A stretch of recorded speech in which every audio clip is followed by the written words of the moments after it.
Hey, anyway, man, we had a great weekend, and the Super Bowl outreach team leaders had a great weekend in Los Angeles this past weekend.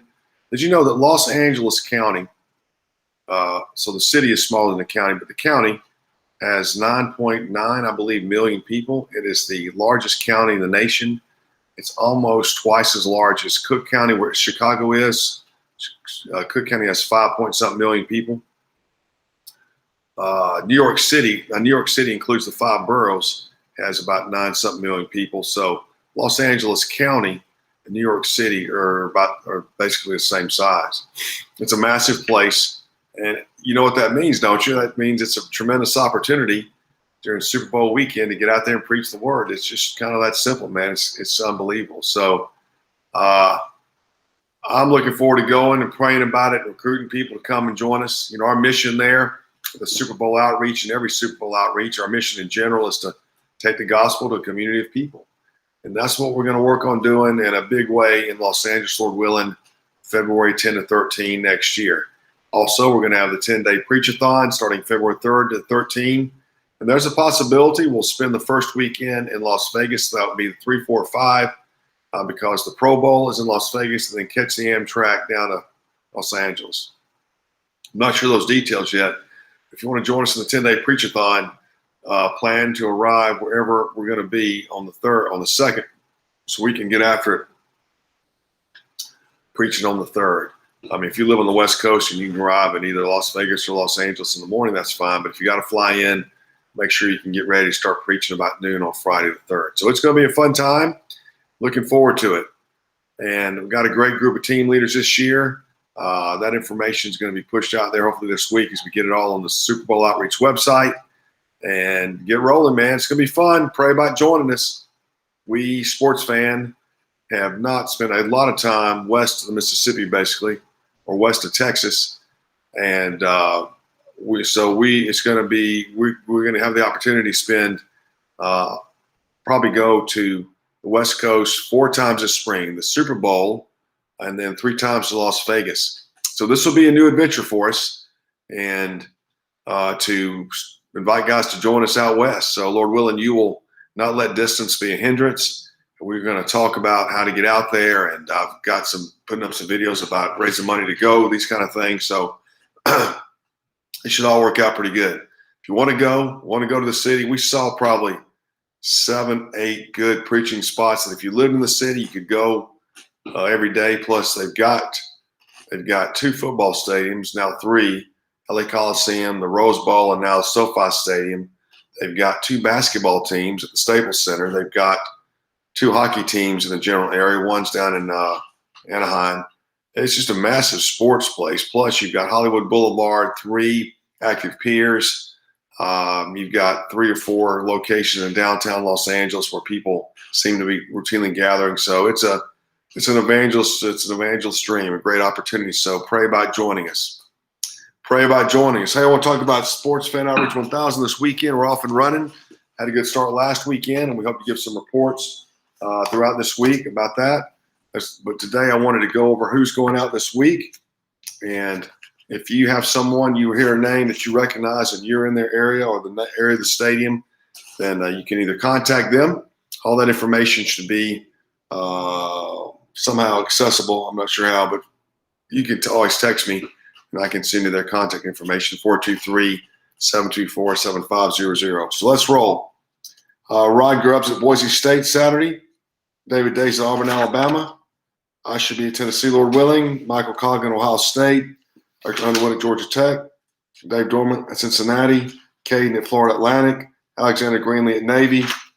Alex Burt at Georgia. Larry Sutherland at Alabama. UCF, John Crowley. Wisconsin, Devin Webb. Louisville, James Cartwright.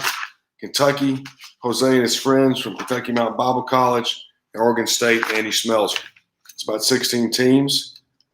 And then the pros on Sunday, where it really starts Thursday. John Crowley and some buddies in Tampa are going to go to the Tampa game.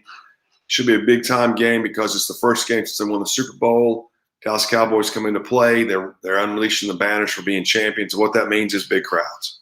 If I ever give any description of an event, I say, hey, this is a great event, that means there's going to be a lot of people there. It doesn't really matter what goes on inside the walls. And then on Sunday, you've got Brian Nine at the Indianapolis game, Dave Dorman, Cincinnati game, John Coble at Tennessee, Tim Ferguson, Atlanta, and Dave Roberts, if New Orleans plays, he will be in New Orleans. Mark Jason may be at the Los Angeles game. I got to talk to him this week, Lord willing. Lots of opportunity. Think of it this way. In the pros, they've got 32 teams, 16 games a week, and there's 6 guys going out this week, over 25%. In the college, there's about 120, I think, Division I teams. It's about 16 evangelists going out. You're looking at roughly close to 20% coverage of the stadiums. The Lord is working in our midst. He's working through us to make progress, to get the gospel preached.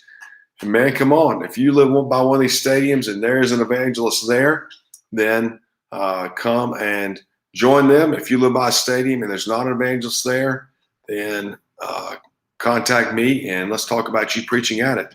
There's so many people. How many times can I emphasize just the magnitude of the crowds at UT up the street? Over 100,000 people. It holds over 100,000 people. I think we had 80,000 for the game last Thursday. And so that's just, where can you get that many people walking around? If you don't live in London or New York or, in Los Angeles, there's not that many people walking around in one place like that. There are good ministry spots, but there's a difference between 100,000 people milling around somewhere and a good ministry spot. So this unprecedented opportunity, unprecedented in our life. So I want to encourage you to go to preach the gospel. And also, as you might have heard me say, maybe not, our second goal after preaching is to be there to minister to people. This is why we ask for a commitment to these games, these teams, because part of the goal is to minister to people. If someone responds, you don't want to, be standing there with your sunglasses on and your hat pulled over your eyes and just grimacing like, don't talk to me. You're there to talk to them, man. You're there to minister to them. If they got a prayer request or they've got questions, we're there to talk to them. It's kind of that simple. That's the goal. And then if they really want to know the Lord better or they are getting converted or seeking the Lord, then we are there to refer them to a place for discipleship. There's a tremendous amount of ministerial opportunities that is there that we can be there to provide. So a couple more thoughts. We'll be done here. One is that what if it was up to us? What if it was up to us to advance the Great Commission, advance the kingdom of Christ? In other words, the Spirit of God didn't work apart from what we were doing. Now, we know that's not exactly accurate, but let's just think for a minute if that was the case. What would we individually and as a church do? Well, it looks like the way the church operates that it doesn't think that, because if it did, then we would be far more proactive outside the walls of the church than we are. Now, I know that when you start doing this kind of work, it just does take a few people to consume a lot of time, and this is one reason you have to get pretty well organized about it. However, still, that doesn't negate our need to advance the Great Commission and basically take responsibility for advancing the Great Commission in our own area and beyond. And that is a huge responsibility, a time-consuming responsibility.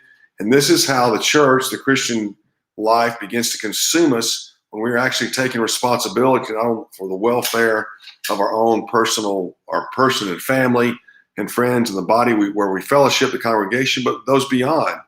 And I think in the Christian community, we've let perspectives, theologies creep in that take away the responsibility to reach our community, to reach lost people, to know people better. In these mega churches, I guess they know each other, but how well can you know somebody? When you just, you got 10 people together and you got 500,000 people going to service on Sunday. So I think we've got an idea here that appears to be a good idea, and I'm sure it works in a lot of ways. I'm not negating it, but it does negate our obligation to do something outside of the walls of the place where we worship. And hey, if you're running a church, you're going to have to figure that out. You just can't say, I don't have time to figure it out. You got to figure it out, because I believe we have to take responsibility, ownership for the Great Commission, advancing the kingdom of Christ by preaching the word, by teaching the word, and so forth. So this is where we're at with it, Sports Fan. I believe this is where we're going. We're taking responsibility as much as we can for the advancement of the Great Commission, the advancement of the kingdom of Christ, for preaching his name, making his name great amongst the nations. So come on, man, come join us. Let's preach the word together. Let's preach the word together. Let me know, 423-724-7500, 423-724-7500.